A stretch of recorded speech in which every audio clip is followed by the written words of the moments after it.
Tuturor, eu sunt Vlad și astăzi îți facem colecția de la Carrefour, dar eu am colecționat toate astea, dar și am uitat să fac asta de la bun început.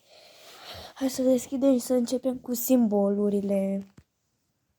Îl avem simbolul lui Flash.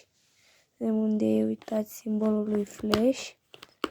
L-am pus. Simbolul lui Batman, care o să-l punem aici. Dar o să le pun un pic mai greu pentru că filmez cu o mână și cu cealaltă pun simbolurile sau figurinele, cum ar veni. Acum o să luăm pe ăsta simbolul lui Superman. Că greu. Așa. Acum simbolul lui... Nu, stați că am greșit. Asta e simbolul lui Superman.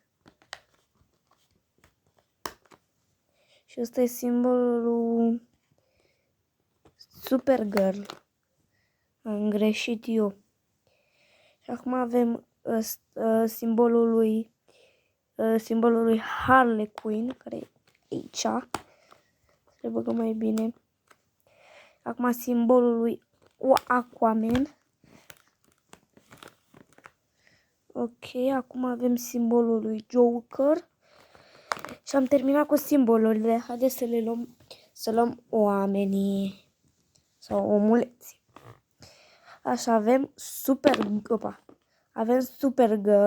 Hai să-l punem aici. Acum hai să o luăm pe Harley Quinn. Trebuie să văd unde era aici. Acum o luăm pe, cum o cheamă? Katana. Ok. Acum o luăm pe Wonder Woman. Trebuie aici. Acum luăm pe Batgirl asta, sau cum o chema. Aici.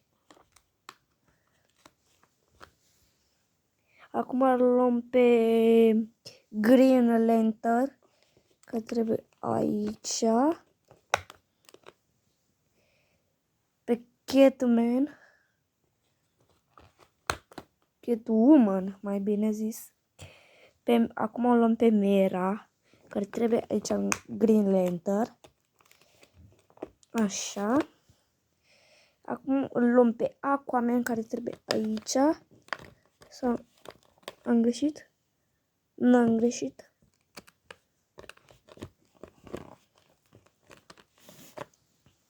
Acum îl luăm pe Bizarro, care trebuie aici.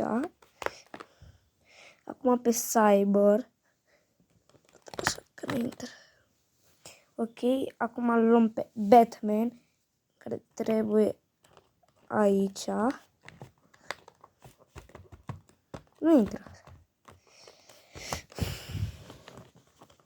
Așa, apoi îl luăm pe Flash, unii din preferații mei.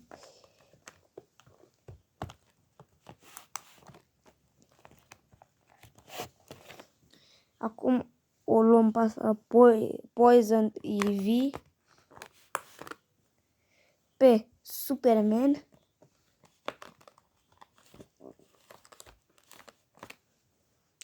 Și pe Joker.